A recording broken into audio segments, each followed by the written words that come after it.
के इस लेक्चर में हम लोग देखने जा रहे हैं कि माईसीक्वल के साथ आप नोड.जेएस को कैसे कनेक्ट कर सकते हो। साथ में हम ये भी देखेंगे आगे जाके कि माईसीक्वल के साथ नोड.जेएस में एपीआई कैसे क्रिएट होती है। तो सबसे पहले आज जो देखने जा रहे हैं वो है माईसीक्वल और नोड.जेएस दोनों के बीच में कनेक्शन। ये कनेक्शन करने के लिए हम लोग को जो बेसिक रिक्वायरमेंट है वो हमारे जैम्प सर्वर की है। जैम्प सर्वर में आप अपाचे और माईसीक्वल दोनों ऑन कर लेंगे और इसका एडमिन पैनल ऑन ऑफ यहां से ओपन कर लेंगे। नाउ एडमिन पैनल के अंदर मैं ऑलरेडी एक डेटाबेस बना चुका हूं जिसका नाम मैंने ट्रायल रखा है और टेबल का नाम मेरा स्टूडेंट है। यहां पे दो कॉलम्स मैंने बना रखे हैं, नेम एंड पीडब्ल्यूडी। मैं इन्हीं में कनेक्शन करने वाला हूं। सो होपफुली अगर जिनको नहीं आता है कि जैम्प सर्वर कैसे इंस्टॉल करना है, कैसे डेटाबेस क्रिएट करना है, उसके लिए ऑलरेडी मैंने रिकॉर्ड करके रख रखे हैं लेक्चर्स, आप वो गो थ्रू कर सकते हैं। बाकी अभी हम यहां पे सीधा नोड और माईसीक्वल का कनेक्शन करने जा रहे हैं। तो हम आते हैं हमारे वीएस कोड पे और वीएस कोड पे आने के बाद हम लोग यहां पे सबसे पहले इंस्टॉल करेंगे एक लाइब्रेरी इसकी। तो हम जाएंगे टर्मिनल पे, new terminal, and new terminal के अंदर हम लाइब्रेरी चेंज कर लेते हैं हमारी, माय फर्स्ट प्रोजेक्ट, और यहां लिख लेते हैं npm i mysql। Okay, till then ये इंस्टॉल होता है तब तक हम क्या करेंगे, कुछ कनेक्शन स्टैब्लिश कर लेंगे। यहां पे आएंगे, यहां पे सबसे पहले लिखेंगे const mysql is equal to require, और यहां पे हम डाल लेंगे माईसीक्वल को। ठीक है, ये डालने के बाद अगला स्टेप जो है वो कनेक्शन है हमारा। तो हम लिखेंगे const, एक वेरिएबल बनाएंगे कॉन नाम से, और यहां पे लिखेंगे mysql डॉट क्रिएट कनेक्शन। ठीक है, और ये क्रिएट कनेक्शन जो है एक फंक्शन है जो कि ऑब्जेक्ट फॉर्मेट में डेटा रखता है। यहां गए, ऑब्जेक्ट बनाया, इस ऑब्जेक्ट के अंदर मैं डिफरेंट पैरामीटर्स पास करने वाला हूं। पहला मेरा है होस्ट नेम, जो कि जैम्प सर्वर के लिए हमारा होता है लोकल होस्ट, लोकल होस्ट। अगला जो हमारा आता है वो हमारा है यूजर, यूजर हमारा जैम्प सर्वर के लिए होता है रूट। नेक्स्ट जो हमारे पास आता है वो आता है पासवर्ड, पासवर्ड हमारा ब्लैंक रहता है। एंड अगला लास्ट जो आता है हमारे पास आता है डेटाबेस, और डेटाबेस का नाम मैंने ऑलरेडी यहां पे रखा है ट्रायल। ठीक है, तो मैं यही नाम लिख रहा हूं,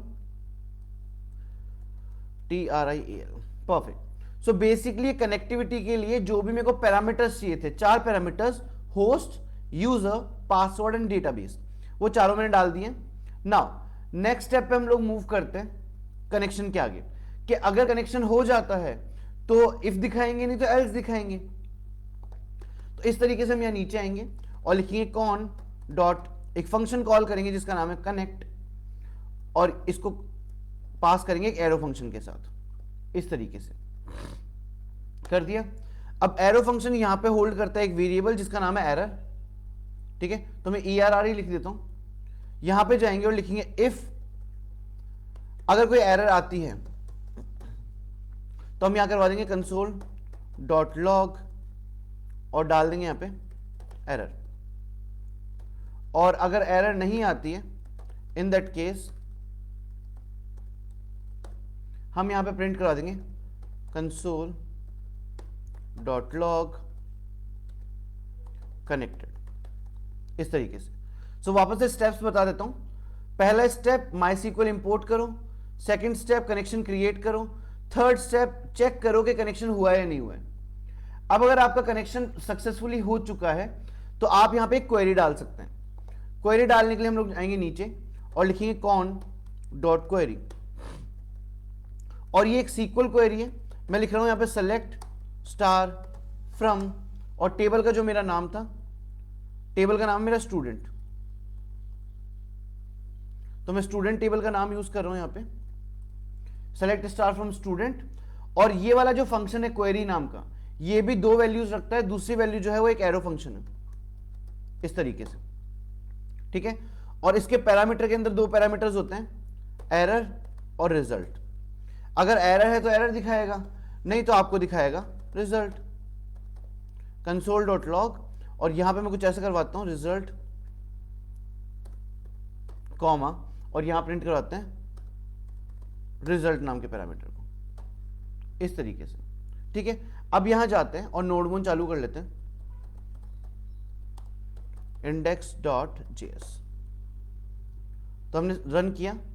रन करने पे आप देख सकते हो यहां पे दो रिजल्ट्स आए हैं, name Ajit password 4233, name Rohan password 4567, and we go to the database.